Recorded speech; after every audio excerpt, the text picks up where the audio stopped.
حضرت ابو علی قلندر رحمۃ اللہ تعالیٰ علیہ کا ایک درویش تھا، تو وہ سڑک سے گزر رہا تھا۔ علاؤ الدین خلجی کا زمانہ تھا۔ علاؤ الدین خلجی بہت بڑے حکمران ہوئے متحدہ ہندوستان کے، پاکستان، ہندوستان، افغانستان، سب پہ ان کی مشترکہ حکومت۔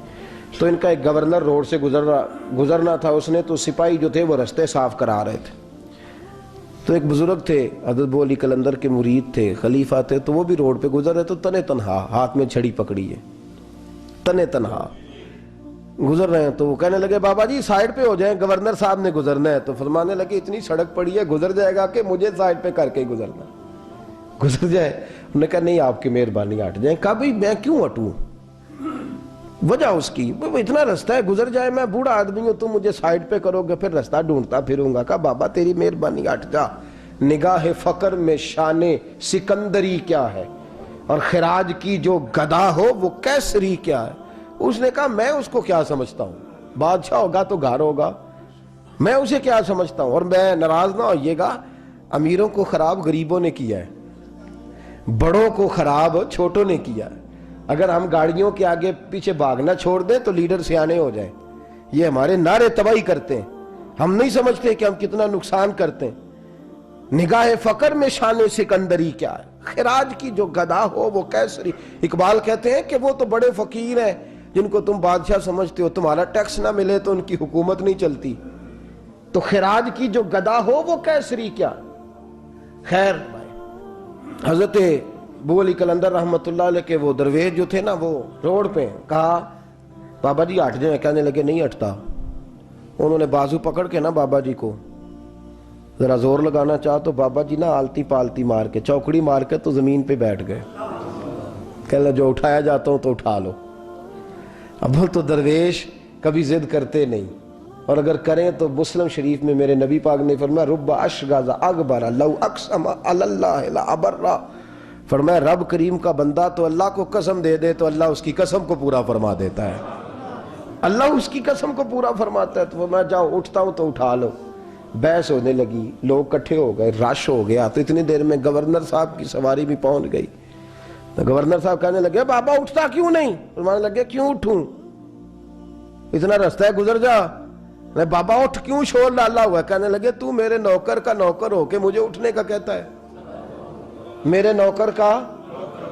غصہ آیا تو اس نے بابا جی کو تھپڑ مار دیا۔ بابا جی اور ہنسے، کہنے لگے تجھے کہا تھا نا نوکر کا نوکر ہے، تو واقعی نوکر ہے۔ اس نے کہا میں تھپڑ مارتا ہوں، بابا ہنستا ہے۔ یہ زیادہ انسلٹ ہوتی ہے، آپ کر کے دیکھیں، آپ غصے کے جواب میں غصہ کریں تو سامنے والے کو کوئی سزا نہیں۔ آپ کبھی گالی کے جواب میں مسکرا دینا، یار اب میں تیرے ساتھ بات کروں، تیرے ساتھ بحث کروں تو یہ زیادہ بڑی سزا، یاد رکھیے گا۔ ہم تو دشمن کو بھی پاکیزہ سزا دیتے ہیں، ہاتھ اٹھاتے نہیں، اسے اس کی نظروں سے گرا دیتے۔ جب تھپڑ مارا تو بابا جی ہنس پڑے، کہنے لگے تجھے کہا تھا نا تو غلام ہے، تو بھائی واقعی غلام ہے۔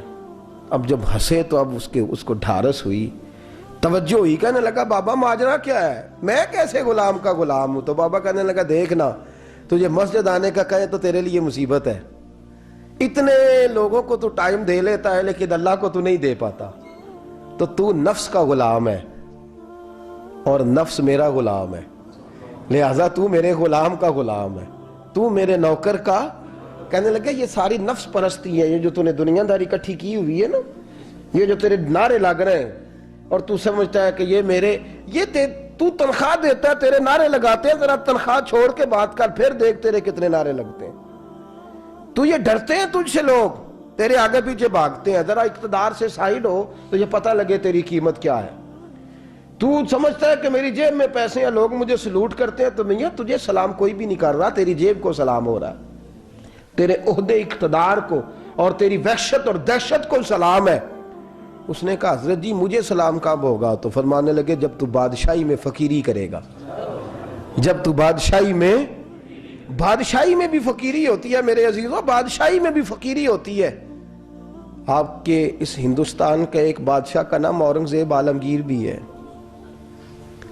اورنگزیب عالمگیر کے انتقال کا وقت آیا نا، تو اورنگزیب عالمگیر بیمار ہوئے، آخری وقت منبر پہ چڑھے اور لوگوں کو کہنے لگے لوگوں تم مجھ سے اکثر پوچھتے تھے نا کہ بادشاہ تیری 2 انگلیوں پہ سیاہی کو لگی رہتی ہے، اور تیرے ہاتھوں میں سوراخ کیوں رہتے ہیں؟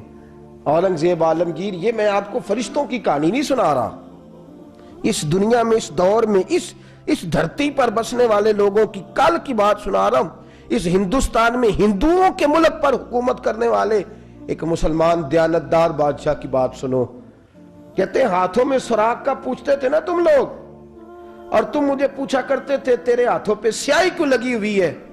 اورنگزیب عالمگیر متحدہ ہندوستان کا مطلق العنان بادشاہ کہنے لگا میرے انتقال کا وقت آ گیا ہے، اب میں تمہیں بتاتا ہوں، میں نے ساری زندگی حکومت کے خزانے سے 1 روپیہ تنخواہ نہیں لی، میں کتابت کرتا تھا، کتابیں لکھ کے جو مجھے مزدوری ملتی تھی، اور میں ٹوپیاں سیا کرتا تھا، میرے ہاتھوں میں سوراخ ہو جاتے تھے، میں نے اس کا رزق حلال کھایا ہے۔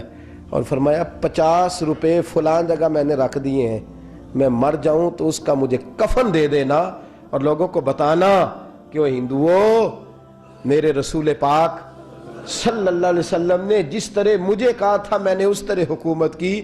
وہ خطبہ پڑھ رہے تھے، اورنگزیب خطبہ پڑھ رہے تھے، اور گلیوں میں کھڑے ہندو کلمہ پڑھ پڑھ کے مسلمان ہو رہے تھے۔ میرے دوست، یہ بادشاہی میں فقیری ہے۔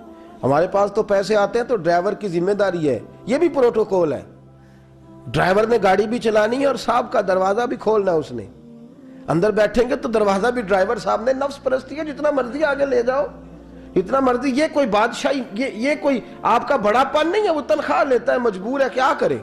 ہو سکتا ہے کل کو اس کے پاس پیسے آئیں تو بدلہ لینے کے لیے آپ کو ہی بلا لے کہ چل میرا دروازہ کھول۔